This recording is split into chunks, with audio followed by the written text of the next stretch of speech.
Bonsoir.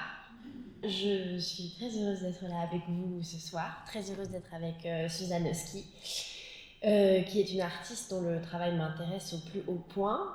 Je vais très rapidement lui passer la parole, mais peut-être pour vous expliquer un peu le jeu de ce soir. Donc, comme l'a expliqué Anne Fleur, je suis historienne de l'art, mais j'ai une approche en histoire de l'art qui est un peu particulière, qui est une approche d'histoire environnementale de l'art, c'est-à-dire que ce qui m'intéresse essentiellement, c'est d'analyser, de comprendre à partir des œuvres d'art quelles ont été nos relations au monde vivant dans l'histoire et de le comprendre à partir des œuvres. Dans mon cas, notamment de la peinture, ce qui fait qu'il y a toute une partie de l'œuvre de Suzanne aussi qui entre particulièrement en écho avec mes recherches. Donc ce qui m'intéresse, c'est de voir la place qu'on a donnée au monde vivant, aux plantes, aux animaux non humains, au milieu de notre culture, de comprendre la valeur qu'on leur a attribuée ou pas attribuée, comme on a appris à les voir. De ce point de vue-là, le travail de Suzanne Oski est vraiment très important. Parce que pour moi, il fait partie d'une des œuvres contemporaines qui permet aujourd'hui d'enrichir une sensibilité au monde vivant qui a été largement limitée par le rapport qu'on a eu au monde vivant dans la modernité occidentale qui est la nôtre, où on a eu... c'est ce que faut me croire sur parole parce que j'aurai pas le temps de développer cette réflexion, mais où le monde vivant est très souvent représenté de manière désanimée, mécanique, réductionniste. Le travail de Suzanne Oski est vraiment un endroit très beau pour à la fois essayer d'enrichir, de nous repeupler intérieurement d'autres images du monde vivant, à la place de celles parfois toxiques dont on hérite. Et c'est aussi, le travail de Suzanne est aussi très intéressant parce qu'elle ne travaille pas seulement sur notre sensibilité, mais elle joue, ou plutôt elle crée à d'autres niveaux d'effectivité. C'est-à-dire qu'elle ne fait pas que créer de nouvelles représentations du monde vivant, qui est tâche très importante. En tant qu'historienne de l'art, vous ne m'entendrez pas cracher sur cette tâche, mais elle associe cette première tâche à une autre qui est de aussi trouver des moyens d'avoir une effectivité même sur les milieux à d'autres échelles. Et donc c'est de ce qu'on va explorer ce soir à travers une sorte un peu de parcours dans ton travail, depuis des œuvres plus anciennes jusqu'à tes derniers travaux. Donc je crois que les premières images qu'on va voir, c'est un peu des œuvres plus anciennes. Est-ce que tu peux nous dire de quoi il s'agit? Parce que moi, ce qui m'intéresse, évidemment, c'est de comprendre qu'est-ce qui a fait que Suzanne, ou plus particulièrement que l'œuvre de Suzanne est l'œuvre de Suzanne, quelles sont les rencontres qui ont fait son parcours et qui font qu'on peut aussi mieux comprendre la place très particulière qu'elle occupe aujourd'hui dans le champ de l'art contemporain. Bonjour.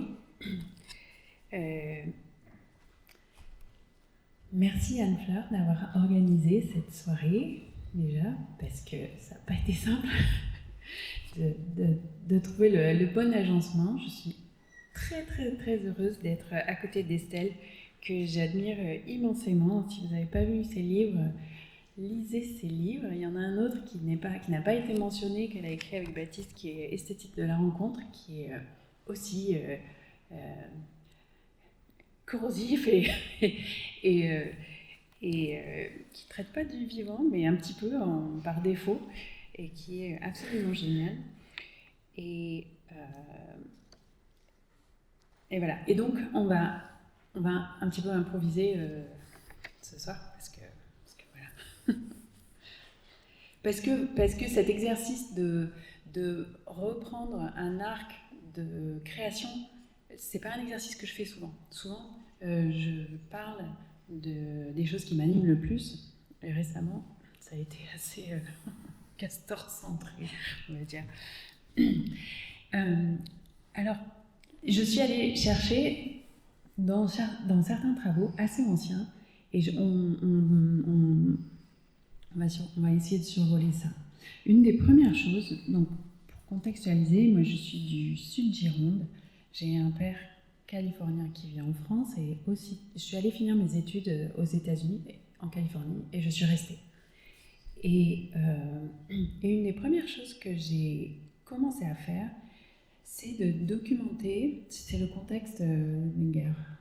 C'était avant le 11 septembre, donc avant la guerre en Irak, mais c'était un petit peu sous cette chape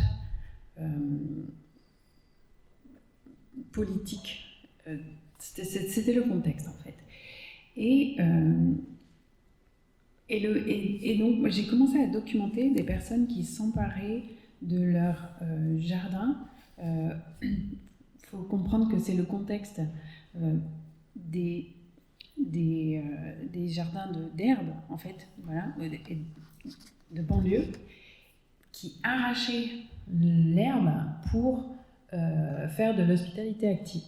Hospitalité active, hospitalité radicale, c'est des mots que j'ai rencontrés avec vous. Là-bas, c'était surtout planter des espèces endémiques pour accompagner la migration du papillon monarque, par exemple, parce que c'est un papillon qui migre en Californie, et en fait, il suffit de planter quelques asclépias dans plusieurs jardins, et ça va aider ce papillon à faire sa migration. Et bien sûr, il y avait déjà des pratiques de permaculture.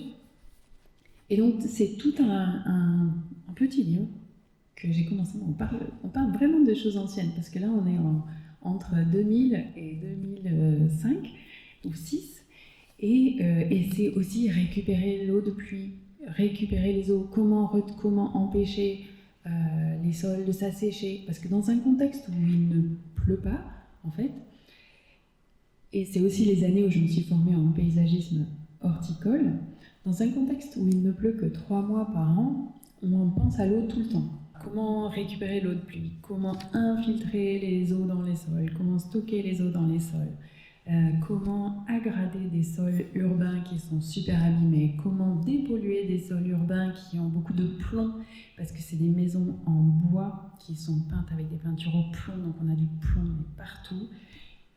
Voilà, comment faire des pots en feuilles de journal, etc. etc.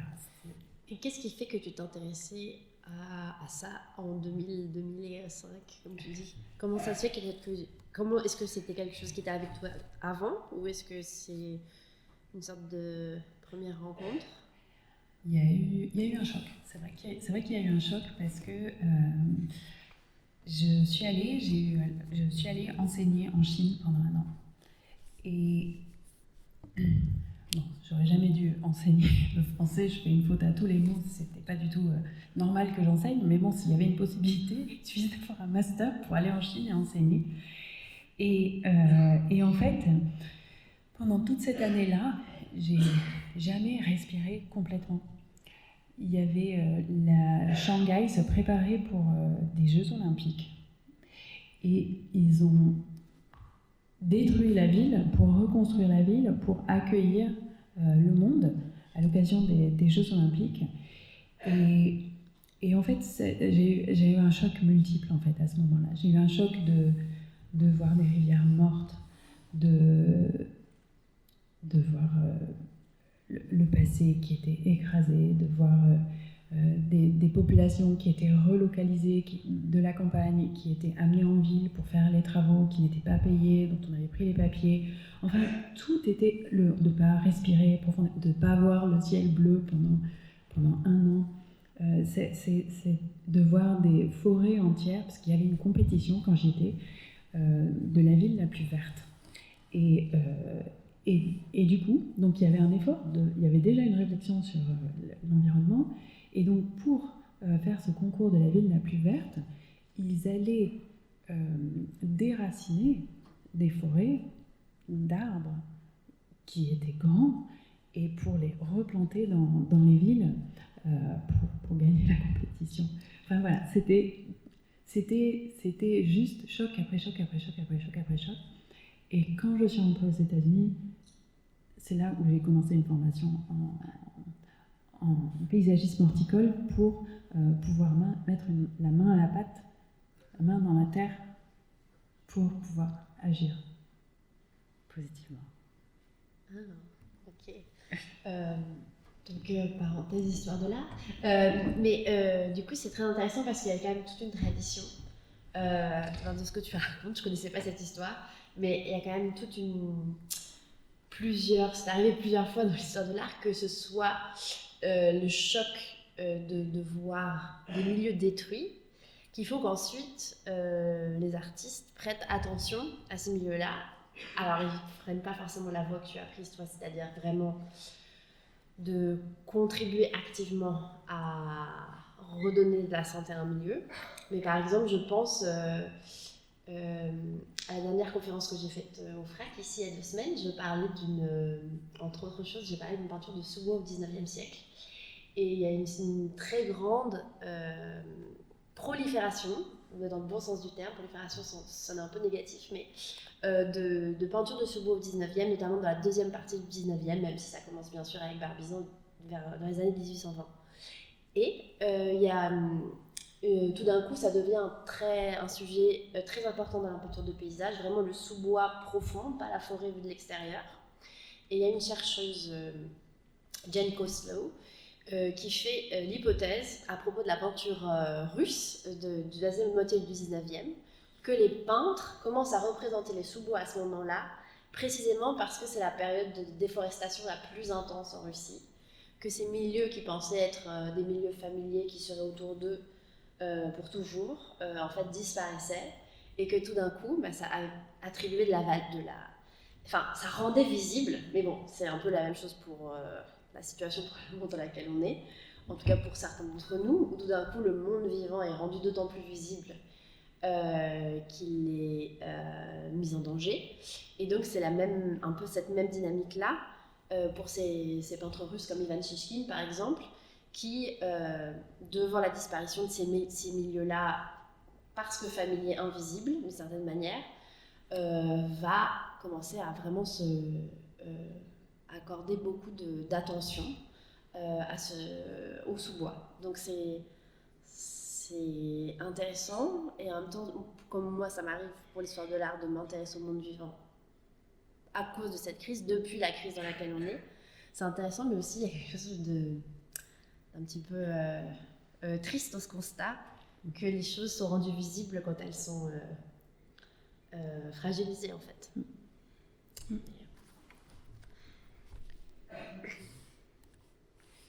C'est très bien pour rebondir sur ça. Donc ça, c'est aussi quelque chose d'ancien. C'est un film fait en 2012 qui s'appelle Dernière bouchée sauvage. Et donc là, ça parle littéralement d'un paysage en train de disparaître. La Corneille. La Corneille. Oui, pas la Corneille de plaine. Hein. Ça n'a rien à voir avec les corneilles qui sont ici à la montagne. Mais c'est très bon, très fin. Seulement, si vous tombez sur une vieille, c'est un peu dur. C'est comme si vous... Des pinsons, des rouge-gorge, quelques grives, ça valait la peine, parce que c'est plus gros. Enfin, vous savez, puis qu'on ne connaissait pas trop les noms des charlotonneret, peut-être. C'était des oiseaux du pays. J'ai mangé du merle, j'ai mangé du merle, qu'est-ce que j'ai mangé? Des merles. J'ai mangé du hibou. Je ne sais pas comment ça s'appelle en français, du hibou, quoi. Mais du jeune, hein, du nid. Mais c'est bon, hein. Ces oiseaux, Ils étaient soigneusement nettoyés, plumés, tout ça. Et puis ils mangeaient frits. Les petits oiseaux, il y en avait qui les mangeaient tout entiers. Sauf les pattes, peut-être, je veux dire. Mais les petits, alors, surtout s'ils étaient dans les nids.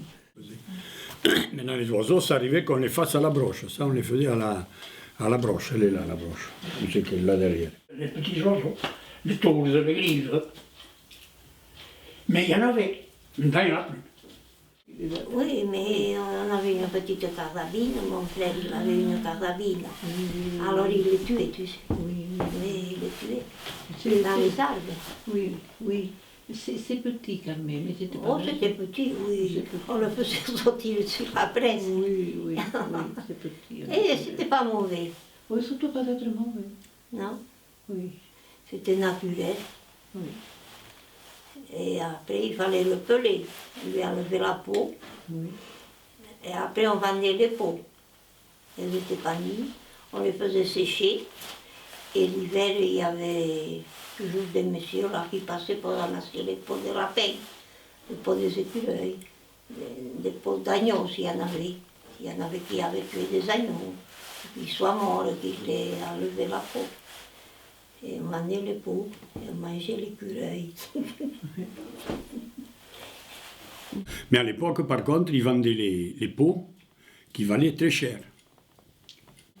Mais ils les vendaient au marché à Saint-Giron, à la foire. Et c'est des fourreurs sûrement, puis ça partait chez des fourreurs.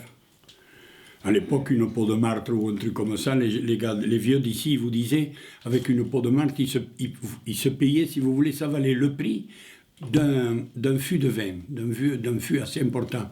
Vous voyez que ça avait de la valeur. Le blaireau, on l'attrapait dans le piège, parce qu'il venait au maïs. Il mangeait beaucoup de maïs, le blaireau. Et alors on le chopait, et puis c'était très bon à manger. Mais il fallait le mettre suspendu à la belle étoile, toute une nuit, pour lui faire perdre l'odeur. Hein? Ah, le blaireau, il y en avait aussi. Elle se vendait la peau du blaireau. Oui. Le blaireau, il paraît que c'est bon à manger. Mais ce que j'ai mangé, on ne peut pas dire que c'est à l'armée du hérisson. C'est extra. Il y en a ensuite qui mangeait la couleuvre. Soi-disant que c'est très bon. Il leur coupait la tête, leur enlevait la peau, soi-disant que c'est commode à enlever, et il se le mangeait. Un vieux, et je l'ai connu très peu, moi. J'étais jeune, quand j'allais au catéchisme. Et on vient de nous porter un ours. C'est le dernier ours, d'ailleurs, qui avait été tué au-dessus de Luchon, dans la vallée du Lys, au-dessus de Luchon. Alors le chef lui dit, moi je ne te veux pas bouffer de ça. Alors il me dit, vous voulez le goûter, tu veux le goûter? Ah mais j'ai dit, oui, je veux le goûter. En un jour, il m'en a apporté une tranche comme ça, de la cuisse, cette épaisseur. C'était délicieux, parce qu'on l'a mis à mariner un peu, c'était très bon.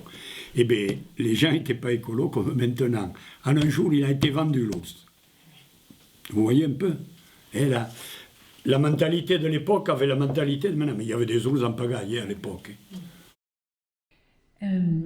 Donc c'est une chose ancienne, mais c'est déjà des questions de paysage. Parce qu'en fait, en faisant ces études de paysagisme et en pratiquant le paysagisme, je me suis assez vite ennuyée. Je me suis rendu compte que c'était l'histoire de la représentation du paysage, l'histoire du paysage qui m'intéressait, et donc l'histoire environnementale. Mais ça m'a pris du temps à le conscientiser, à le comprendre, à le formuler. C'est pas quelque chose qui était une option dans l'école où j'étais. Et ça m'intéresse de le réentendre plus de 10 ans après, parce que cette histoire de fourrure, en fait, de traite de la fourrure, c'est la même histoire qui a éradiqué le castor, mais qui a éradiqué finalement tellement d'espèces dans les Pyrénées. Là, on est autour de Saint-Giron, dans les montagnes là-bas. Et j'ai aussi trouvé dans mes archives le fait que j'avais fait la même chose sur les rivières. J'avais totalement oublié. Et d'une manière en négatif, ça parle aussi, enfin, toutes ces petites chasses, elles ont disparu avec l'agriculture industrielle qui a pris place en fait. Et on est aussi sur ce moment de disparition de toutes ces pratiques de chasse. Enfin, elles ont déjà disparu en fait. Mais voilà. J'avais trouvé dans les archives une pub pour capturer la loutre. Enfin, ces marchés de la fourrure, ça reste quand même une énigme pour moi parce que à Saint-Giron, j'ai cherché les archives sur le marché de la fourrure, il n'y a pas grand-chose en fait. C'était quelque chose qui se faisait avec sous le manteau, mais qui stimulait une vraie économie dans un endroit où il y a une assez grande précarité en fait. Donc un grand bond beaucoup plus récemment. Ça c'est une recherche que j'ai faite. Donc entre-temps, je me suis formée à la permaculture et à l'agroécologie. Et ces deux choses, elles ont été vraiment libératrices. Vraiment de la médecine. Dans le sens où la permaculture, je l'ai étudiée avec Starhawk. Et je pense que j'ai eu la chance d'avoir une écoféministe, philosophe, qui était l'enseignante de ces choses. Et elle dit des choses comme se penser comme un parasite sur la Terre, ça sert à rien en fait. C'est une pensée qui n'aboutit à rien de positif. Enfin, je mentionne ça parce que pour moi ça a été déclencheur. Et ensuite elle déploie tous les outils qui sont à la portée de toute personne qui a accès à un coin de terre dont elles peuvent prendre soin, parce que ça c'est aussi, enfin c'est même le nerf de la guerre, tout le monde n'a pas accès à ça. Voilà, on peut faire des tisanes pour la terre, on peut aggrader la terre, on peut être une force régénérative de la terre. Et ça a été vraiment une chose très importante pour moi. Et donc, en parallèle, j'avais une bourse de recherche avec l'association de Starhawk qui s'appelle Earth Activist Training. Et l'idée, c'était de faire une recherche qui était à l'intersection de la mythologie et de l'agroécologie.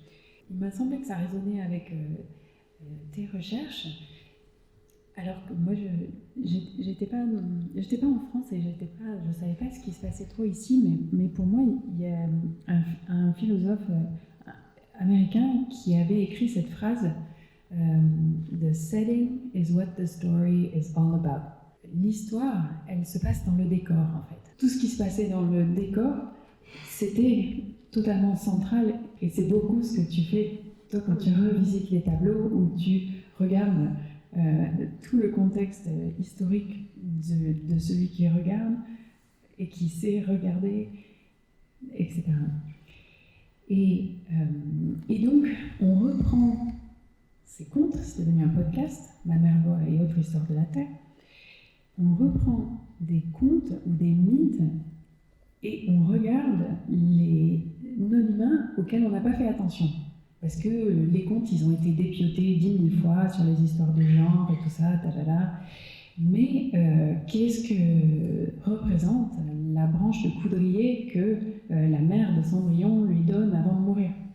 Et quand on parle à un mycologue, par exemple, comme Hervé Covès, lui, il dit le coudrier, c'est lui qui a tous les mycorhizes qui vont bénéficier au verger. Donc, quand on donne une branche de coudrier, on transmet la fertilité des sols. Voilà. Cet exercice, qui, je sais, a été fait 1000 fois, de revisiter les contes et les mythes pour essayer d'en extraire, d'essayer de comprendre, alors que maintenant tout change et qu'on est dans des contextes climatiques totalement différents, et est-ce qu'on peut réellement être guidé par eux ou pas? Bon, l'espoir, c'était de trouver des miettes qui peuvent nous informer. Et donc, voilà, il y a une vingtaine de podcasts. Par exemple, c'est les champignons et la géographie sacrée. Et là, je parle à un éco-historien sino-américain qui a fait toute une recherche là-dessus et qui a trouvé des moyens, qui a trouvé les liens entre les champignons, le sacré. On a trouvé plein de contes sur des moines, des champignons. Voilà. Et donc à chaque fois, on dépiote une thématique à part entière. Et est-ce que dans cette démarche, l'enjeu, c'était avant tout ce renversement d'attention, c'est-à-dire vraiment mettre au centre ceux qui étaient, comme tu le disais, à la périphérie, dans le décor, ou qui n'étaient présents que pour autre chose qu'eux-mêmes, c'est-à-dire comme symbole dans le conte, mais pas en tant que présence qui agit, qui a une vie autonome. Est-ce que c'était juste le renversement d'attention, ou est-ce que vous vouliez aussi, ce que tu as dit, on faisait ça pour voir si ça pouvait nous informer? Du coup, ma question c'était, est-ce que vous vouliez aussi voir s'il y avait des savoirs cachés sur les êtres vivants dans les contes? Qu'est-ce que c'était ce que tu allais essayer d'attraper avec cette relecture-là? C'était sûrement à plusieurs niveaux, en fait. Et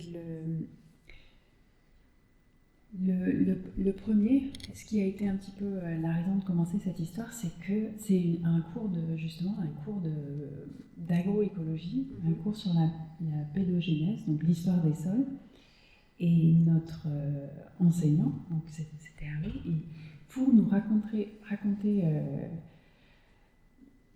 qui croisait l'histoire de la pédogénèse et celle des migrations des oiseaux. Et donc il nous explique comment les oiseaux migrateurs vont de l'Éthiopie, remontent la vallée des rois, font le tour de la Méditerranée et remontent dans le nord de l'Europe. Et il explique l'Éthiopie est un hotspot de biodiversité, je crois 200 fois plus que nous, et que les oiseaux, dans leurs plumes, sur leurs pattes, dans leur migration, ont transporté toutes ces graines et ont créé tout un corridor de biodiversité complètement folle que les humains ont potentiellement suivi. Et donc ça, c'est un petit peu à l'intersection de plein de choses. Et avec comme perspective de réactiver ces corridors migratoires d'oiseaux déjà, et d'avoir de la gratitude envers ces oiseaux qui... Du coup, c'est presque comme un récit mythologique vrai, en fait. Oui, c'est ça. C'est ça l'idée. D'accord, très bien. Okay. Et dans quelques mythologies, il y a des naissances des humains qui sortent de l'œuf, mais à la lumière de cette histoire des sols, on comprend que peut-être il y a cette représentation devient intéressante. Et de la même manière, par exemple, avec une médiéviste spécialisée sur le cochon, qui maintenant ils sont capables de savoir qui a mangé du cochon où exactement, parce qu'avec le moindre fragment retrouvé n'importe où, ils peuvent savoir ah oui, les Romains étaient fournis par une ferme qui était ici pour leur quand ils ont colonisé et c'est quoi le lien avec les 3 petits cochons et comment est-ce qu'on tisse toutes ces choses, quoi. Alors celle-là je l'ai mise parce que c'était un petit peu une première pièce un petit peu pour les non-humains, où c'est un jardin à la française qui est sur l'empreinte d'un jardin à la française, c'est à Chamarande. Ils ont un parc de sculpture, donc je l'ai invité à faire une sculpture dans ce parc de sculpture. Et je ne savais pas quoi faire, et j'ai écrit peut-être 10 propositions, et à la fin, en dernier, j'ai écrit « Mais ce que j'aimerais vraiment faire, c'est un jardin de fleurs sauvages pour les bourdons et les insectes du jardin. » Et du coup, c'est ce qu'on a fait. Et ça aussi, c'est une pièce qui est un petit peu ancienne, mais elle était, comme il y a de la facélie et plein de choses, il y a eu tellement d'insectes. C'était vraiment satisfaisant, en fait, en tant qu'artiste, de faire cette pièce. On a fait en consultation avec les jardiniers, avec le botaniste du jardin, parce qu'il y a des enjeux de ne pas amener d'espèces non endémiques, etc. Et Donc là, tu te dis c'est la première pièce pour les non-humains. C'est-à-dire que les non-humains, potentiellement, ne sont plus seulement un sujet des œuvres, mais un destinataire. Oui. Ok. Ouais. C'est pas toujours qu'on peut faire des pièces comme ça. Ouais. Et mais là, on a réussi. Et c'est une modalité qui est importante pour toi, d'avoir ça, de pouvoir créer des œuvres pour les non-humains. Sinon, est-ce que tu as l'impression que sinon il manque quelque chose dans ton travail si tu ne le fais pas? Qu'est-ce que ça permet plutôt que les œuvres précédentes qui traitaient d'eux mais qui n'étaient pas Mais progressivement, ça c'est devenu de plus en plus important en fait, ce truc-là. Et ça, si tu veux, ça je pouvais le faire dans les jardins, des fois, parce que très souvent on avait des clients Enfin, très concrètement, le paysagisme, ça m'a beaucoup fatiguée parce que 90% du budget, c'est le hardscape et 10% du budget, c'est le landscape. Donc, la piscine était beaucoup plus importante que les végétaux et ça laissait pas beaucoup d'espace de liberté pour faire ce qu'on voulait, quoi. Et du coup, j'ai pas ramené ces enjeux de travailler pour le vivant dans ma pratique artistique parce que je pouvais le faire dans ma pratique de paysagiste aussi. Ok. Oui, question après. Vas-y. Ouais. Alors, celle-ci, je l'ai mise pour Anne-Fleur. Je l'ai mis, mais par rapport à cette idée de l'audience et le vivant, elles sont pas à cet endroit-là. Ça ne veut pas dire qu'elles sont pas importantes pour moi et ça ne veut pas dire qu'il y a une hiérarchie dans laquelle elles sont en dessous. J'assume absolument de faire des belles tapisseries et des beaux tapis et des céramiques. Là, l'idée, c'est de reprendre des esthétiques dans lesquelles on a des points d'entrée. Là, ça reprend très clairement les tapis de guerre afghans, mais pour parler de nos guerres sur notre territoire. Et celle-ci, c'est aussi des pièces qui sont anciennes, mais j'ai l'impression que quand je les ai faites, c'était pas un sujet artistique, tu vois. Moi, j'ai l'impression d'avoir un petit peu tiré la couverture vers ces enjeux pour dire, c'est un petit peu ça la chose la plus importante en fait en ce moment, ce conflit entre les personnes qui sont en train d'essayer de protéger la terre et un État policier qui se met au service de l'extractivisme, des grands projets inutiles. Maintenant, cette conversation est plus centrale. Et c'est bien. Et aussi, peut-être que cette histoire d'État policier, en venant des États-Unis, elle était très prenante aussi pour nous, parce qu'on a vraiment vécu dans une espèce de... Enfin, aux États-Unis, maintenant, on peut se suicider par la police. C'est un terme, suicide by police. On peut, n'importe quel jour de l'année, on peut aller se suicider avec la police, parce qu'on a une police qui est clairement meurtrière, en fait. Donc c'est pas un sous-sujet, en fait, c'est un petit peu... En fait, du coup, c'est comme si c'était... Enfin, pour moi, c'est vraiment à la fois c'est un nouvel angle, et en même temps, dans toutes les œuvres que tu as présentées pour l'instant, ce qui est, à part le jardin, c'est pour ça que je voudrais peut-être y revenir après, mais à Chamarande, sinon c'est vraiment des relations entre des humains et les non-humains qui t'intéressent. C'est le nœud en fait, et c'est des nœuds autour de pratiques qui sont souvent très concrètes, que ce soit des pratiques de régénération de la terre dans la toute première œuvre que tu nous as montrée, ou même dans le projet de la dernière bouchée sauvage, la nourriture, se nourrir. Donc ça, j'ai l'impression que c'est quelque chose qui est...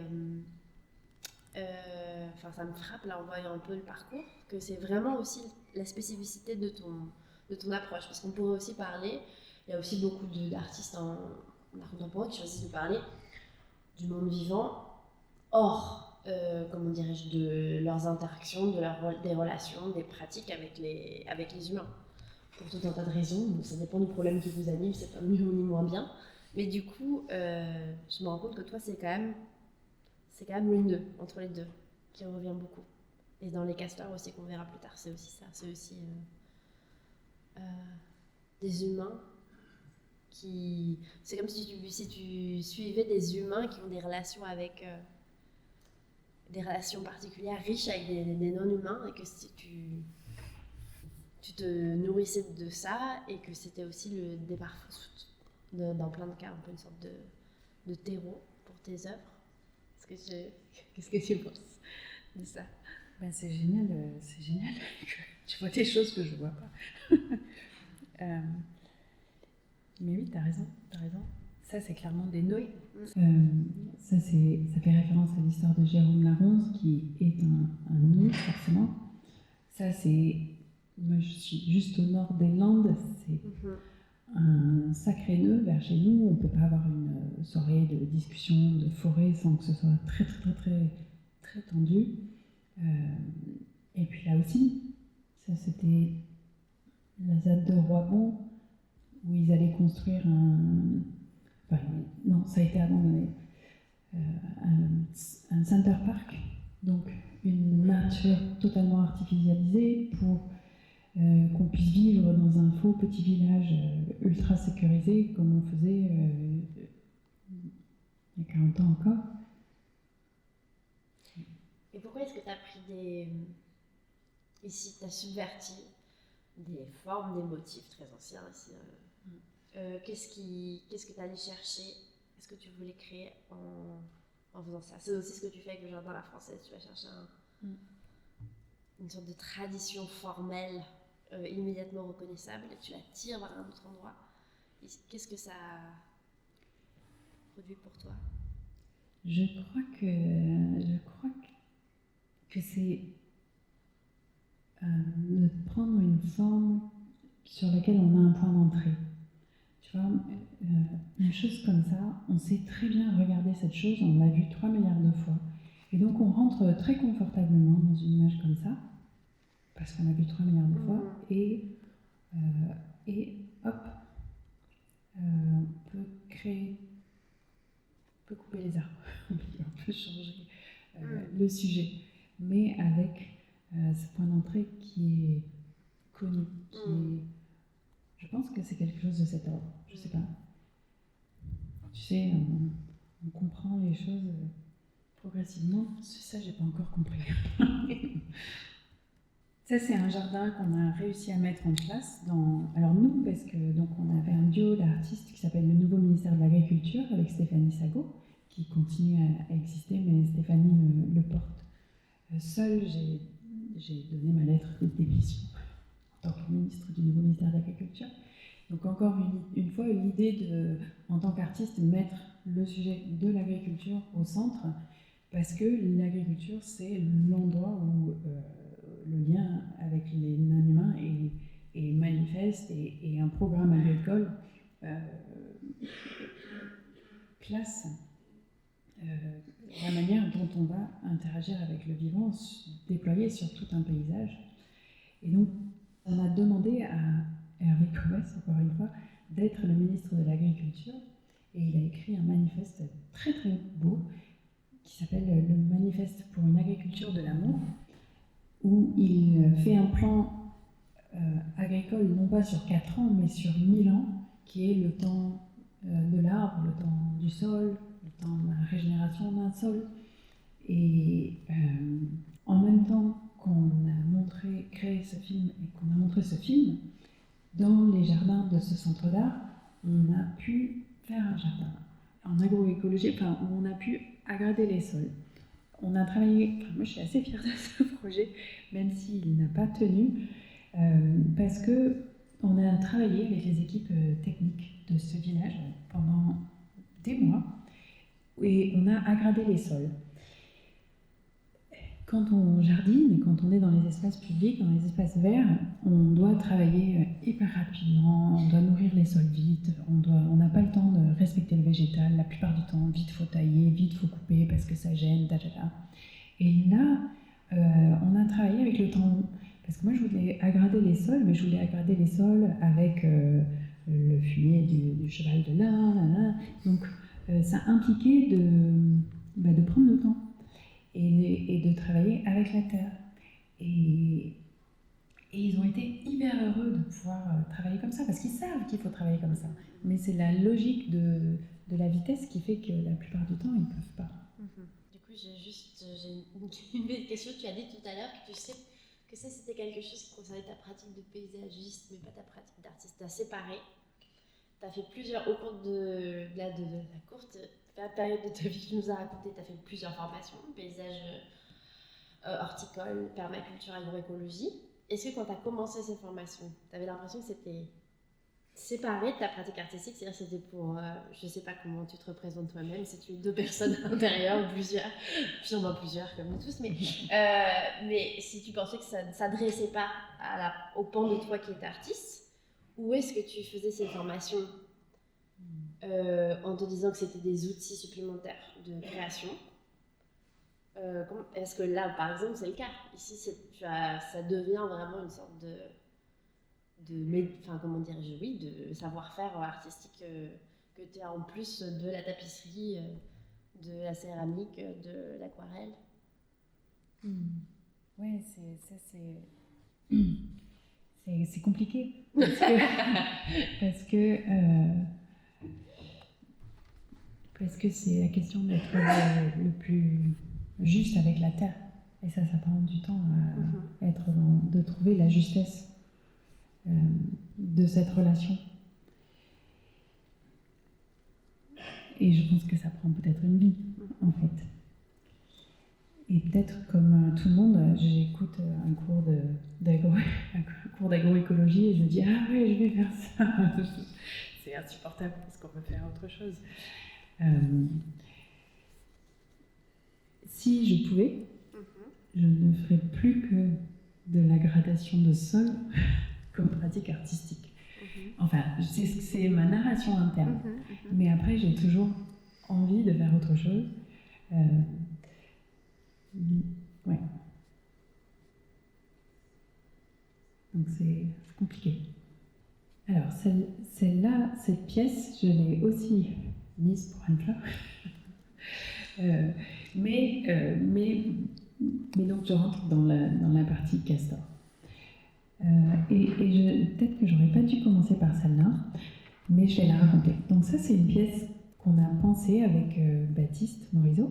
Et c'est une pièce qui s'appelle L'histoire des alliances avec le peuple castor, qui est une frise historique avec différents moments où les humains et les castors ont vécu en alliance. Bon, à part le moment où il y a tous les tracteurs là. Et donc c'est une frise qui est un petit peu fleuve dans le sens où c'est un cours d'eau qui est représenté sur 12 mètres de long.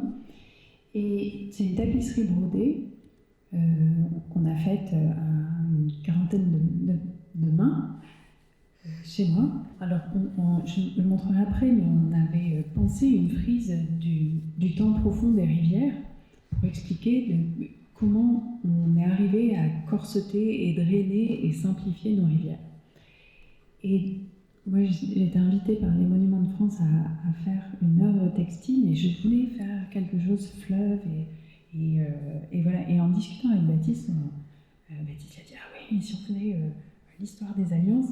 Et donc on a commencé à réfléchir aux différents moments qu'on avait croisés en faisant nos recherches sur les castors et l'histoire des castors, les différents moments où très clairement on a compris que le castor était une force alliée. C'est-à-dire que c'est très facile à comprendre, dans les endroits où il n'y a pas de pluviométrie, celui qui amène l'eau et qui amène la vie, il est sacré, comme en Perse antique. Là, ça fait référence au conte où souvent il y a des mariages interespèces qui impliquent des alliances. Et il y a plusieurs contes amérindiens où il y a des mariages comme ça avec les castors, des échanges. C'est quand même très frappant pour moi de voir cette fresque, Parce que typiquement, l'histoire, c'est une modalité. Vraiment, les non-humains n'ont pas le droit de citer, ils n'ont pas l'histoire, les non-humains, en histoire de l'art. C'est-à-dire qu'ils ne font pas partie de la peinture d'histoire.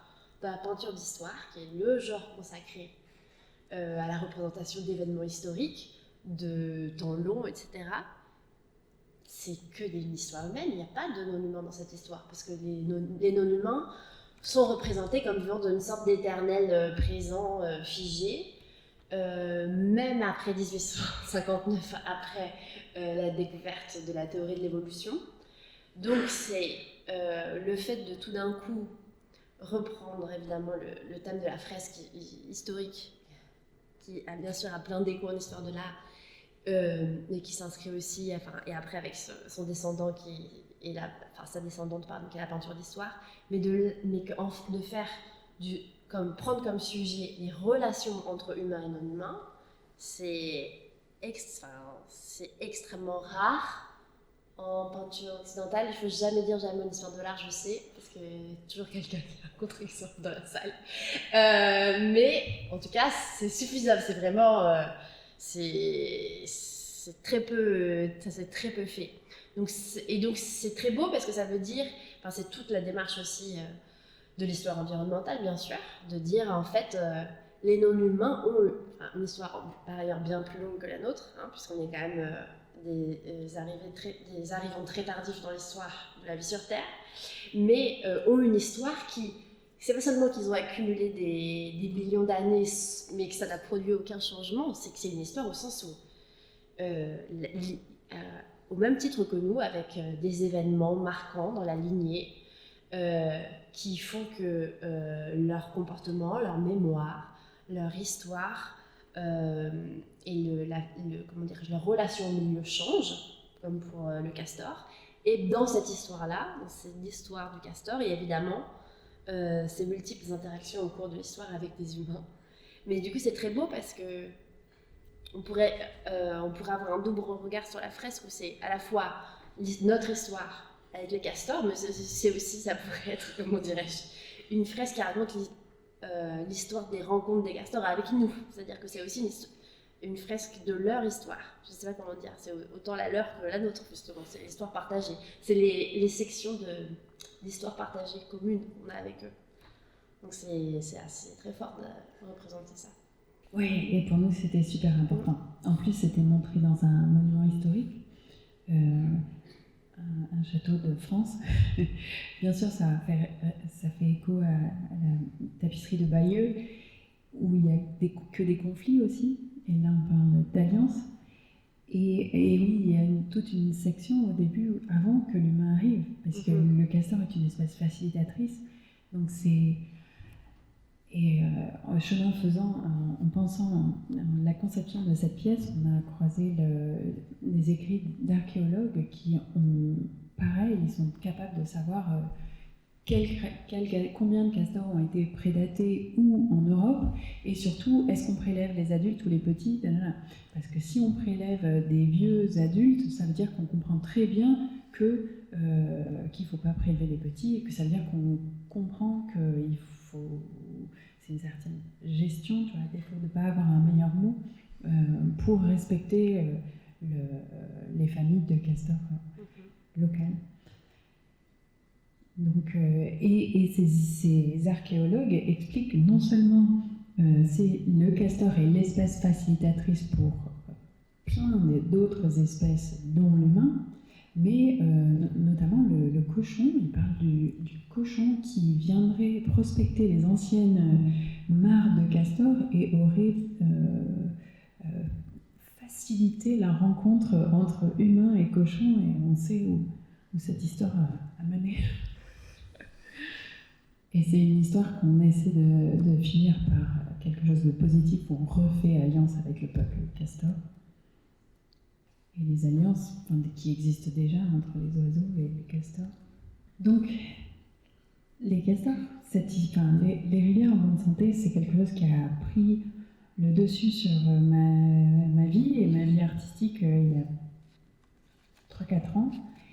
Donc, il faut une vallée pour élever une truite. C'est une citation de Brock Dolman qui enseigne la permaculture, mais qui pense à l'échelle du bassin versant. Et pour moi, si on avait continué le livre, on serait allé dans cette direction de s'éloigner de seulement la rivière pour revenir justement à ce qu'essaie de faire l'agroécologie avec les sols. Et voilà. Et donc, tout récemment, c'est un petit peu ça que j'essaie de formuler artistiquement dans les mois qui viennent. Mais pour faire une petite marche arrière, donc ça c'est une représentation du temps profond qui est dans le livre. Et ça, c'était un petit graphe qu'a fait Kevin Swift, qui fait des ouvrages castor en Californie. Et il avait fait un tout petit graphe. Moi, chez Baptiste, a dit « Attends, c'est quoi ça ?» Et en fait, c'était une représentation de la rivière dans le temps, avec sa complexité et sa complexité de parcours de l'eau, mais aussi complexité de quantité de végétal dans le cours d'eau. Et ça, c'est le temps. Et alors, ça, c'est les parcours de l'eau qu'on peut imaginer avant l'émergence du végétal sur Terre. Et ensuite, il y a 400 millions d'années, le végétal apparaît. Quand il apparaît, ce qu'il essaie de faire, c'est qu'il fait rentrer l'eau dans son système vasculaire et il essaie de l'amener le plus loin possible du cours d'eau, d'une part. Ensuite, il tombe dans l'eau, il se décompose dans l'eau.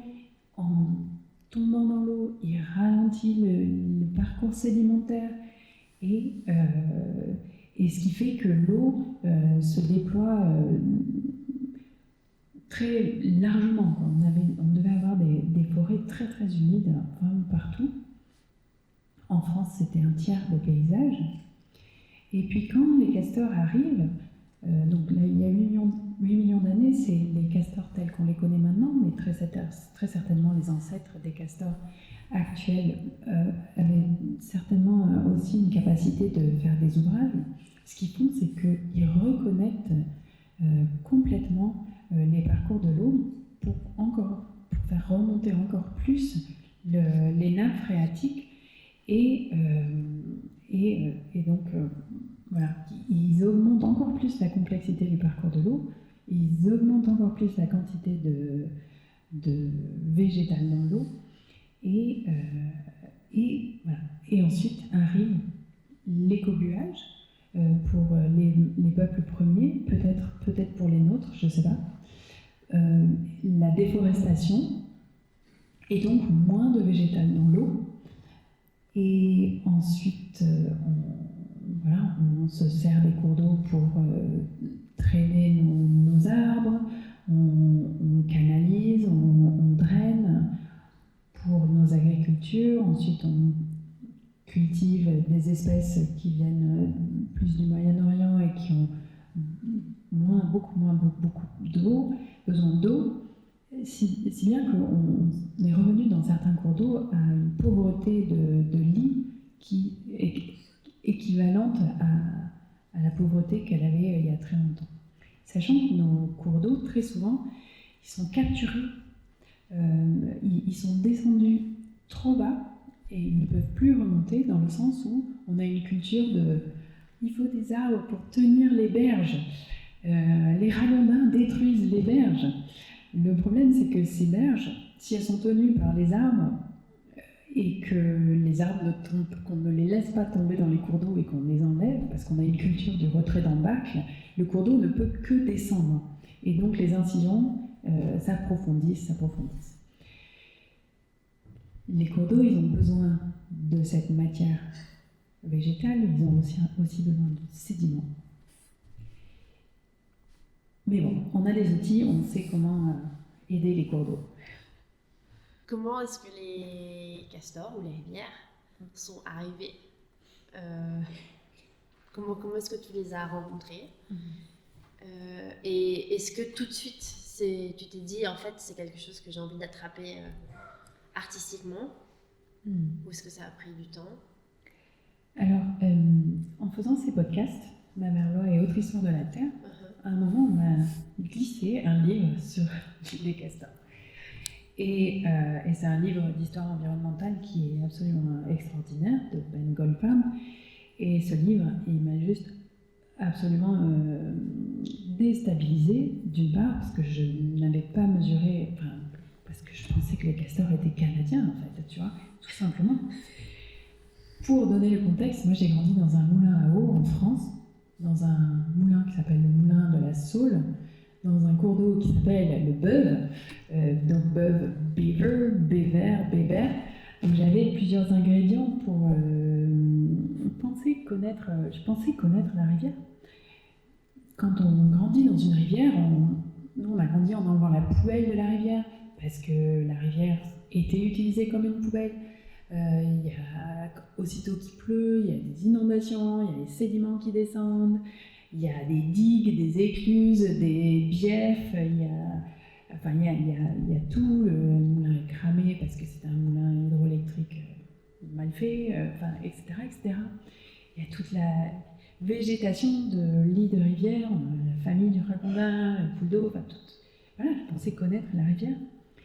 Quand j'ai commencé à comprendre le castor, donc c'est vraiment en passant par cette recherche sur la mythologie. Donc, plein de mythes amérindiens castor qui crée des lacs, des îles, qui a une très très grande agentivité, et aucun mythe castor en Europe, sachant que le castor européen a autant d'agentivité que le castor canadensis, castor fiber, castor canadensis, et où est-ce qu'il est dans notre mythologie, et pourquoi est-ce qu'il a disparu, et depuis quand, et qu'est-ce qui s'est passé, en fait. D'une part, il y avait ça, et d'autre part, en Californie, il y avait des scientifiques qui avaient fait le lien entre castor et climat, et qui disaient la chose la plus simple et la moins onéreuse à faire face au réchauffement climatique, c'est de laisser les castors réhydrater nos zones humides, sachant que les zones humides disparaissent beaucoup plus vite que les forêts, tout ça. Et je voyais que cette littérature n'était pas traduite en français. D'une part, on ne connaissait pas le castor, les naturalistes le connaissaient, les hydrologues ne l'étudiaient pas, les scientifiques du climat, tout était sectionné,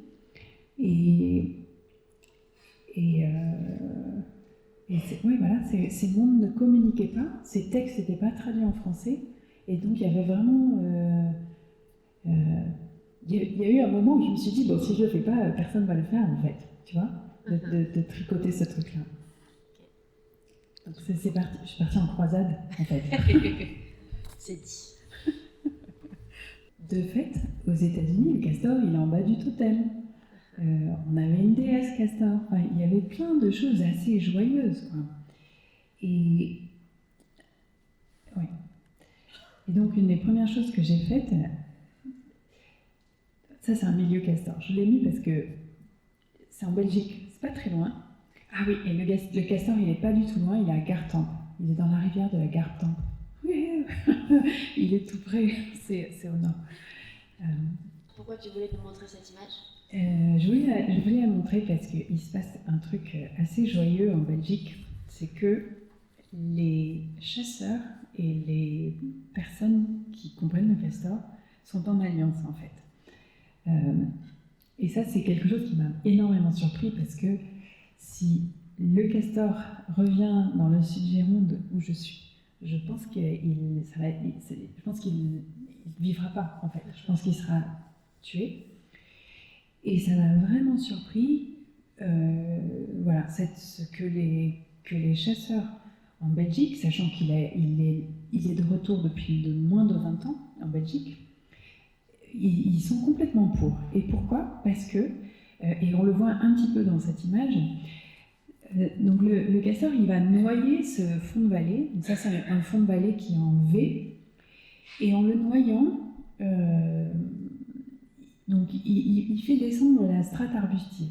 Là où il n'y aurait que de la forêt, comme il noie et comme il broute, ça fait qu'il y a des jeunes arbustes qui poussent un petit peu partout.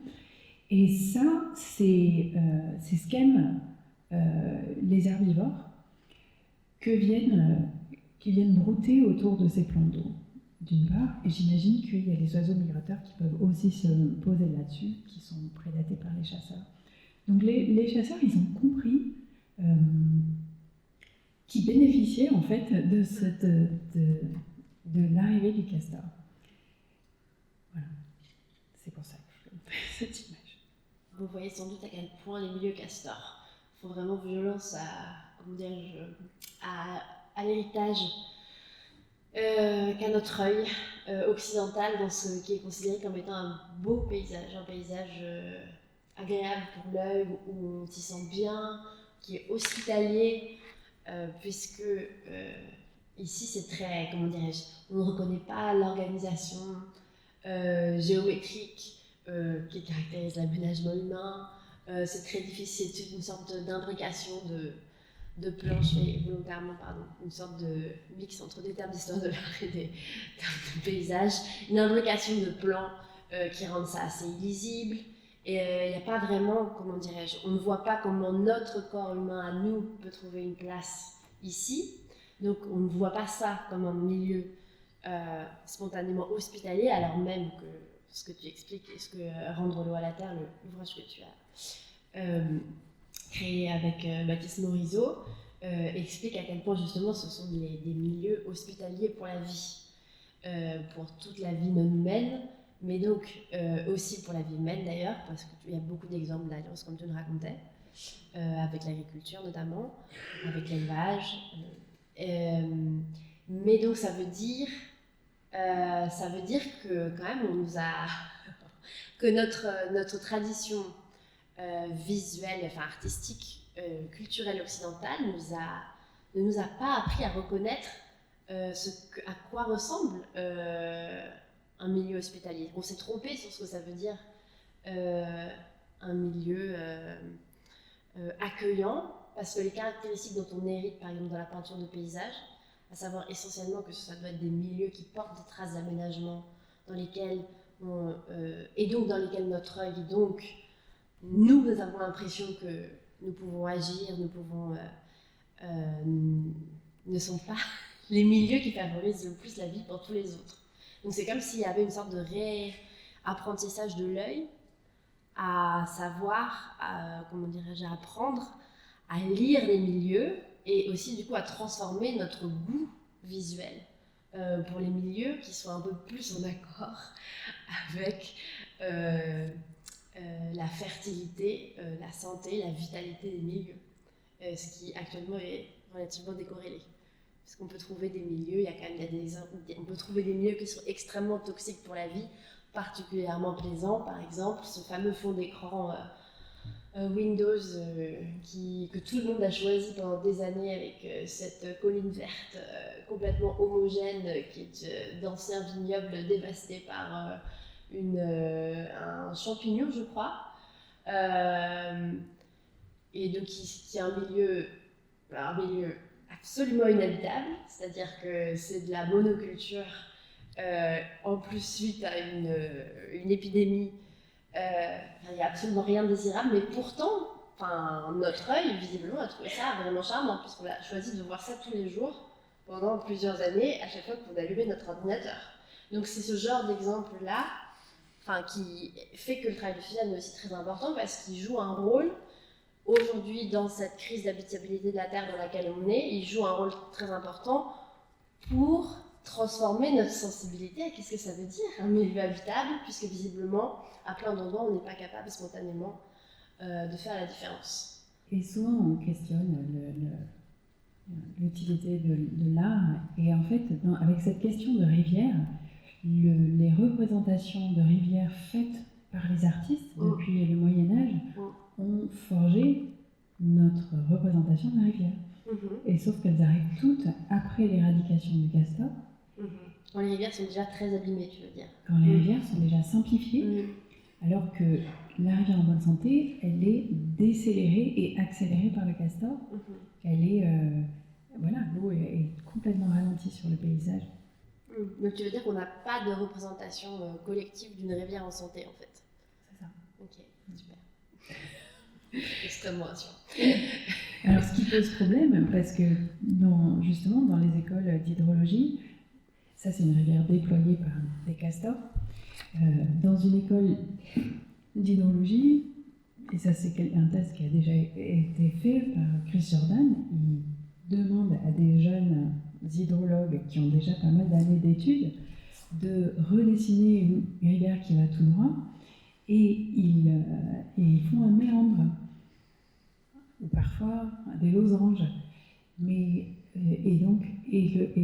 L'enjeu pour nous qui sommes dans l'hémisphère nord de savoir d'avoir vu une rivière dont le visage a été transformé par le castor est colossal en fait.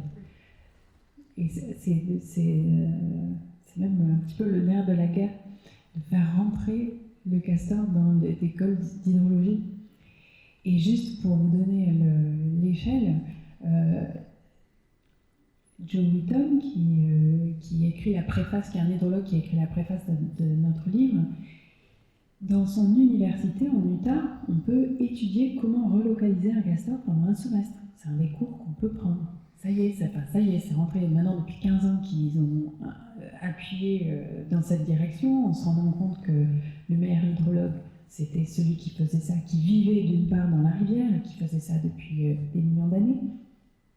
Maintenant, voilà, on apprend à collaborer avec eux et on apprend à les relocaliser. Ce qui n'est pas très simple, il faut attraper toute la famille, ils sont très familiaux, ils ont besoin de rester ensemble pour ne pas être émotionnellement disturbés, tout ça. Donc, voilà. Et donc ça, c'est le village d'une rivière qui est stabilisée par un castor. Normalement, c'est une rivière qui fait peut-être 3-4 mètres de large, 40 cm de profondeur, mais là, ils l'ont stabilisée. C'est-à-dire qu'elle va de bord à bord, elle a pu reprendre toute sa place dans le lit majeur, et non pas seulement rester cloisonnée dans le lit mineur. Donc voilà, de régénérer les rivières, non pas en faisant des petits serpents avec des machines, mais activer tous les processus naturels qui avaient été mis de côté, soit tout ce que le végétal peut faire et tout ce que l'animal castor et certainement d'autres peuvent faire dans un milieu aquatique. Voilà. Je ne sais pas si ça vous étonne, pardon, ça va pas être très élégant, je vais parler de toi à la troisième personne, mais je ne sais pas si ça vous étonne quand vous entendez parler de Suzanne, ou peut-être pas du tout. Mais parce qu'elle se situe parfaitement en dehors d'une division qui, normalement, règne plus ou moins dans notre culture occidentale, qu'avec Baptiste Morisot, on a nommé le grand partage de l'enchantement.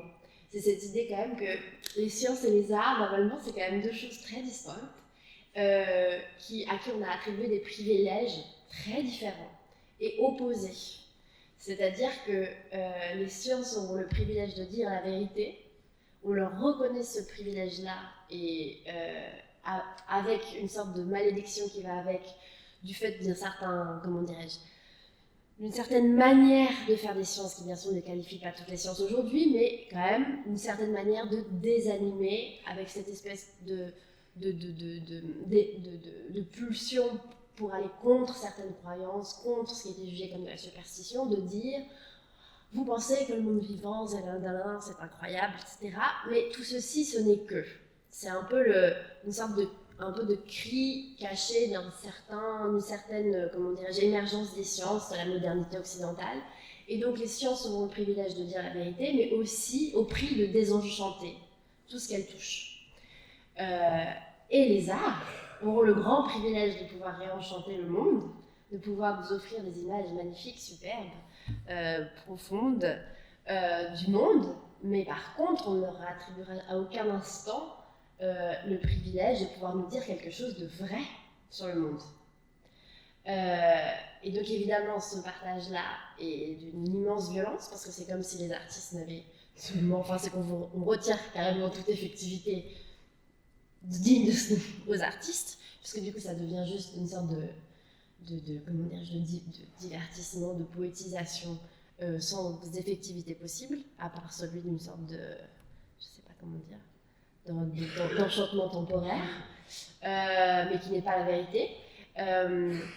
Et donc c'est une très grande violence faite aux artistes, puisque ça veut dire, ça retire la possibilité aux artistes d'avoir des savoirs, de cultiver des savoirs et de pouvoir créer de l'intelligibilité sur le monde. Ce qui est quand même, essentiellement, à mon sens, une des grandes qualités de l'art, de pouvoir créer des manières de comprendre le monde qui ne sont pas symétriques exactement à celles que proposent les sciences, mais qui sont tout autant des manières de connaître et de comprendre. Et quand on t'écoute, tu te situes très tranquillement, c'est-à-dire que je pense que tu t'en fiches infiniment de cette distinction que je viens de faire, c'est-à-dire que tu te situes très tranquillement en dehors de cet héritage-là, c'est-à-dire que avec ce avec quoi tu travailles, il y a tout autant, comment dirais-je, une histoire artistique qui est très marquée dans le choix des formes que tu choisis, mais avec au même titre, et même peut-être secondairement par rapport à des savoirs paysans, des savoirs scientifiques, des savoirs qui sont complètement maniés au même niveau et où tes œuvres, par ailleurs, c'est pas seulement les outils que comment dirais-je, qui sont par-delà le grand partage de l'enchantement, c'est aussi tes œuvres qui ont pour fonction de nous faire mieux comprendre le monde dans lequel on vit, mais pas seulement comprendre sur un mode sensible, ce qui est volontiers ce qu'on accorde aux artistes, mais aussi sur un mode de la compréhension intellectuelle et des connaissances. C'est-à-dire qu'on apprend des choses. On ne fait pas que on ressent aussi, mais suivant ce partage de l'enchantement, on devrait ressentir devant des œuvres, mais on apprend quand on lit de la science. Alors que justement, dans les œuvres de Suzanne, c'est ce qui est si beau et si étonnant pour moi, parce que du coup ça me donne beaucoup d'espoir aussi, c'est que tu te situes très tranquillement en dehors de ces oppositions-là. Avec le risque que personne m'écoute aussi. Avec le risque qu'il y en a certains qui effectivement pensent que c'est pas censé que ce serait mieux un dessin sans légende, par exemple. Une aquarelle sans légende, ce serait mieux, ce serait plus de l'art. Je sais pas si... Mais vous voyez, je sais pas si vous... Parce que, en tout cas, pour travailler en école d'art, je sais que c'est quand même un sujet qui occupe beaucoup des jeunes artistes contemporains, ça revient tout le temps. C'est très difficile d'être jeune artiste aujourd'hui. Mais une des raisons, c'est qu'ils ont toujours peur d'être trop quelque chose, et en l'occurrence, trop didactique. Trop didactique, c'est vraiment une sorte de comment dirais-je, de hantise. Et ce qui est très beau, c'est qu'en fait, tu as des problèmes qui sont beaucoup plus grands, parce que c'est des problèmes de la Terre elle-même et de l'habitabilité de cette Terre et de notre relation à elle. Comme tes problèmes sont beaucoup plus grands, en fait, toutes les micro-résistances qui sont propres, on va dire, au fait de travailler dans un milieu particulier avec des attentes, des réceptions particulières liées à ce milieu, finalement se dissolvent très tranquillement parce que les enjeux sont ailleurs, en quelque sorte. Non ? C'est super d'entendre comment tu formules les choses. Il y a eu aussi... Et bien sûr qu'on me reproche d'être didactique ou que c'est pas de l'art, etc. Ça, bien sûr, je l'entends. Mais c'est vrai que ça m'est égal. Mais même au contraire, je trouve qu'il y a quelque chose d'assez joyeux parce que de représenter, il y a des dessins qui n'existent pas en fait. Il y a plein de dessins qui n'existent pas et qui sont vitaux. Ce dessin du temps profond de la rivière, on a montré je sais pas combien de fois à des paysans et une fois qu'on comprend ça, on comprend la rivière, très simplement. En 3 minutes, on a compris ce dont la rivière a ultra besoin, du bois mort et au mieux un castor au milieu. Et pareil, les dessins des cycles de l'eau, les dessins il y a plein de dessins qui n'existent pas et qui sont tellement utiles. Et juste, en fait, de rajouter le castor dans les représentations des cycles de l'eau, c'est juste comment ça se fait que aucune représentation n'a les castors, alors que c'est des tonnes d'eau dans les bassins, des tonnes d'eau dans les nappes phréatiques latérales, c'est juste des tonnes et des tonnes d'eau. Comment ça se fait qu'on a fait cette omission pendant aussi longtemps ?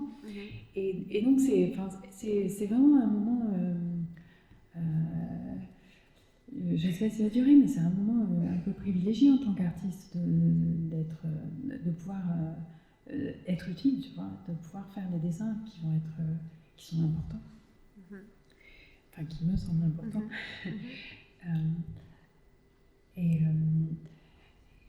Et pour rebondir et peut-être conclure si on n'a plus trop de temps, donc cette idée de bassin versant et il faut tout un bassin versant pour élever une truite,